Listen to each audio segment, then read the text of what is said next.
Wow, you weren't kidding about diving deep into Elon Musk. This stack of books is seriously impressive. Ashley Vance, Walter Isaacson, Anna Crowley Redding. You're really trying to get inside the head of this complex guy. You're not wrong. And honestly, having this many perspectives is like having multiple puzzle pieces. Each book gives us a different angle on Elon Musk, which helps us see beyond those typical genius innovator headlines. Okay, so where do we even begin? I mean, Elon's life is like a tech thriller novel come to life. Do we start with the rockets, the electric cars? It's tempting to jump right to those for sure. But to really get Elon, we need to rewind way back to his childhood in South Africa. These books, especially Isaacson's biography, paint a really vivid picture of his early years, and trust me, it was no picnic. You know, most biographies kind of speed through childhood. What makes Elon's early years so essential to understanding him now? It's because his childhood wasn't some fairy tale prodigy-born story. Isaacson really digs deep into Elon's relationship with his father, Errol. It was complicated, to say the least. And this pattern, this strained relationship with his dad, it comes up in almost every book about him, like it left a real mark. That's interesting. It's almost like he's been trying to prove himself from a young age, but what was young Elon actually like besides, driven? All of the authors talk about his intelligence, but it wasn't always about building robots in the basement. Vance talks about how much Elon loved to read as a kid. Like, he devoured books, practically memorized entire encyclopedias. This guy was hungry for knowledge, even back then. Makes sense, though, when you think about it. The guy who revolutionized electric cars and builds rockets was obsessed with learning from day one. Wait, he taught himself rocket science? I can barely understand my phone settings. But it sounds like his ambition was there early on. Was there any sign of that legendary Elon Musk work ethic when he was younger? Actually, that's where the whole prodigy narrative kind of falls apart. Vance describes him as this awkward, kind of shy kid who was sadly bullied a lot. Yeah.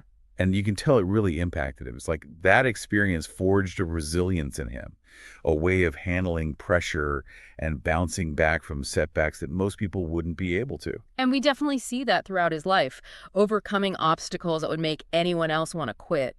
It's almost like those early years built up his ability to, handle anything, wouldn't you say? Yeah, for sure. And this is where South Africa itself becomes more than just where he grew up. It's almost like a training ground for his worldview. Elon talks about how South Africa has this entrepreneurial spirit, this get-it-done attitude.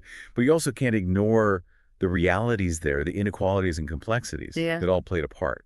So it's more nuanced than just Elon escaping South Africa to make billions. It's like those early experiences, those societal dynamics, they're woven into who he became. Exactly. To really get him, we have to understand the system he came from, the advantages and disadvantages. It challenges that whole self-made label often attached to him. It adds depth. It's fascinating how these formative years, the personal stuff and the bigger picture in South Africa, it's all connected to his drive and ambition later on. Almost like he took those early lessons and turned them into fuel for those audacious goals he had. Yeah. And that brings us to his first real plunge into the tech world, a little company called Zip2.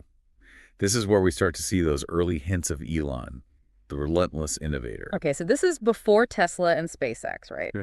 Paint me a picture of this early company. Was it a sign of things to come or more of a stepping stone? This is where his story starts to sound like a classic Silicon Valley tale. Imagine the mid-90s.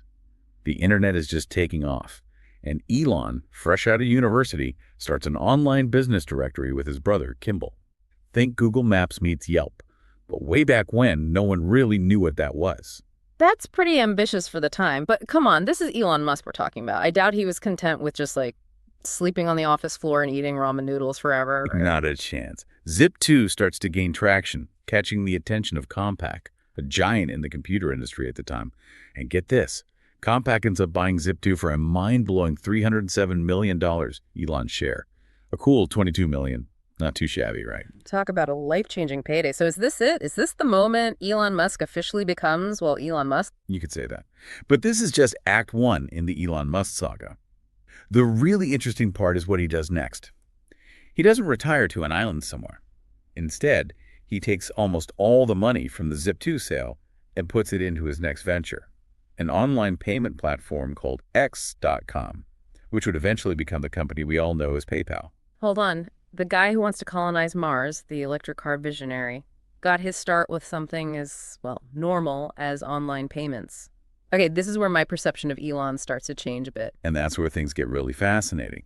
Because with PayPal, we start to see the Elon we recognize today. The unstoppable drive, the absolute belief in his vision, even when everyone else thinks it's crazy. The way he leads, the wins, the failures, it all starts to take shape during that PayPal era. So last time, we left off with Elon, pockets full of cash from that Zip2 deal, jumping headfirst into online payments with X.com, which, of course, became PayPal. But this wasn't just about hitting the jackpot again, was it? You're right, there's more to it. Elon definitely has that entrepreneurial drive. But with X.com, it's like we see this bigger ambition taking shape. It's not just about getting rich. It's about reshaping how things work on a fundamental level. Okay, so what was his grand vision for online payments? What did he see that everyone else was missing back then? Think about it. This was before online banking was everywhere. Elon imagined a world where moving money was as easy and instant as sending an email, like bypassing all those traditional banks and institutions. It was a bold idea, maybe even a little naive at the time, but it shows how much he wanted to completely revolutionize things, not just take part. Yeah, that's that classic disruptor mentality. But we all know how much those established industries can push back. So how did X.com become PayPal? And maybe even more interestingly, how did that whole experience shape the way Elon leads? Oh, it's a fascinating look into how Silicon Valley really works. All the books, Vance, Isaacs, and Vlisma's, they all get into the internal battles, the clashing egos that you almost always get in that kind of high-stakes world. I bet. And this is where we start to see that super demanding, hard-driving leadership style that Elon's known for. Yeah. Exactly. Elon's vision for X.com was so specific, so radical for its time, that he expected everyone around him to be as all in as he was. Think long hours, constant changes, and an absolute refusal to give up on his goals, even if it meant butting heads with people. He's famous for saying, if you're not failing sometimes, you're not aiming high enough. But those early days with PayPal weren't all smooth sailing, were they? Definitely not. And this is where his story takes a turn from that typical tech prodigy narrative. Remember, X.com merged with another company, Confinity, which had its own online payment system, PayPal. And let's be real, those mergers are rarely peaceful, are they? This is Elon Musk. I can't imagine him being okay with giving up control, even if it's supposed to be better in the long run. So what happened when these two companies collided? Well, as you might guess, there were some fireworks. Each company had its own way of doing things, its own culture. And even though Elon was the visionary, he wasn't always the one calling the shots. And in a twist that still surprises people, he was actually forced out as CEO of the company he helped build. Forced out. Wow, that's not just a setback, that's a huge blow to the ego, especially for someone as driven as Elon. How did he handle that very public failure? Honestly, it shows how resilient he really is. Yeah. It was obviously a tough time, but it was also a turning point. Elon could have just walked away, licked his wounds, and enjoyed the ride. But he didn't. He held on to a big chunk of PayPal, stayed involved, and learned some valuable lessons about leadership, compromise, and choosing his battles. It's strange to think that this event, which seemed like a defeat, actually paved the way for SpaceX and Tesla. And this is where a story takes that almost mythical turn, right? From Silicon Valley entrepreneur to someone who's aiming for the stars, literally. What sparked that shift towards space exploration? It wasn't actually as sudden as it seems. Both Vance and Kareem talk about Elon's lifelong obsession with space. He's always believed that humanity needs a backup plan, a planet B, just in case. And it wasn't just about escaping Earth. It was about making sure humanity could keep going no matter what. That seems to be a theme with him, wanting to tackle these huge existential threats, whether it's the future of energy or making sure humans don't go extinct. Exactly. And that brings us to the birth of SpaceX. Now, this company seems totally different from anything he'd done before. We go from online payments to building rockets. I mean, talk about a learning curve, right? That's a huge leap. But this is where Elon's first principles thinking really comes into play. Instead of freaking out about how complicated rocket science is, he approaches it with this almost childlike curiosity and a healthy skepticism toward the way things had always been done. It's like he ignores those perceived limitations, which allows him to see possibilities where everyone else sees dead ends. Isaacson tells this great story about the early days of SpaceX, with Elon buried in rocketry books, challenging his engineers, basically willing this company into existence. And that's where that story about the Mars Oasis comes in, right? This Yeah. crazy idea to send a greenhouse to Mars, which even for Elon seemed pretty out there. It does sound a little wild now, but it shows how Elon thinks big, how he thinks beyond the immediate challenges. Sure, the Mars Oasis was a simplified vision, but it was a starting point. It helped him attract talent, get funding, and ultimately build the foundation for a company that would achieve things people thought were impossible. And achieve they did, but not without some pretty spectacular explosions along the way. Those early Falcon 1 launches, as Vance describes them, they sound terrifying. Oh, absolutely. Imagine pouring millions of dollars into something only to watch it literally go up in flames. Not once, but 3 times in a row. Those early launches were devastating. Most people would have given up right then and there, but not Elon. He doubled down, put everything he had, his time, his energy, his money, into SpaceX because he was convinced that failure was not an option. It's like he gets stronger with every near-death experience, you know? Each setback pushes him harder, makes him more determined. But while SpaceX was fighting for its life, trying to get into orbit, Elon had another big idea brewing, didn't he? This is where his story takes another turn. While SpaceX was tackling the complexities of space travel, Elon was laying the groundwork for his next big disruption, revolutionizing the car industry with this little company called Tesla. Okay, now this is where things get really interesting to me. We go from rockets to electric cars. It seems totally random, but there's this common thread disrupting the norm, shaking things up. So what was it about electric cars that captured his imagination? It's key to remember that Elon didn't actually start Tesla. He came in as an investor. But he quickly took charge because he saw how much potential it had to turn the entire car industry on its head. Don't forget, back then, electric cars were seen as glorified golf carts, not the sleek, powerful machines they are now. So what was his vision for Tesla? What did he see that other people, even the big car companies, were missing? So we left off with Elon in charge at Tesla, ready to shake up the entire car industry. He saw that electric cars could be more than just good for the environment. He saw them as the future of driving, period.